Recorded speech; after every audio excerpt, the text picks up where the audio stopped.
Ye fra na fe ye de ni chiremu abato komisa dwumadi a wo mu dia samra meka se ye bi kratemato so ye Ghana ni de hia obetimi akono akwa so odin wo man se de be afia abato no wo so betimi ato aba na kopim asantemantem a panyimpa wo no e na abato komisa woda no e de atodwa se dwumadi a wo di no ebeboa ama afia abato no bibie mu atimi ada ho fan ni nyina aka ho bi na atimi aboa ama afia abato no bibie atimi akotote Adom TV ka se ye ne opanyina twetwe nkomo de nsem no ebro. Mr. Francis was saying, "Sia and Asante Regional Director of Electoral Commission, or that Tuja Achimse, where exhibition SICA or more ya, and no ebetimi aboa ama abatuo engoma edekotwa bano emu ada hokrojen which him say ebra obi nkratem ho ehwehwere wona wonye mfinhia edu enwotwe edi ene wona na eni krata no ebra so se wo mo esansi so hwese obi a edi won krata mu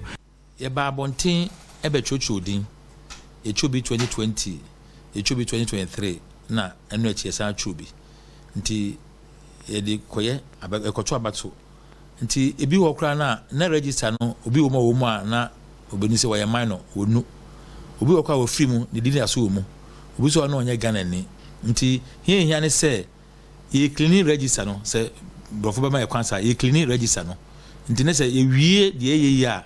na register ne kra no obeni se credible because register no ni abato ni na fapem ene nyina so bibia besi na register so when the register is credible I mean 80-90% of election is done.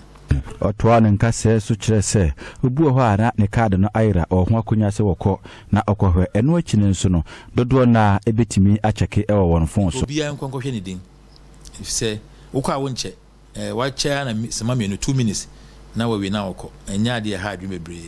nti ye be se ukura o card de nanso se be ada no on the 7th December no kwa unhye nkwanhye bia nka wo se mreka kohwe ya nanka wo ko on December 7 na wo ye sure se nia wo ko no obi bia dem trust nti empa ya bɔ ne se ye be se adaji kakra na obi akohwe ne din ke benya ko obi ankohwe de ontimi ko no fa ne phone no onhwe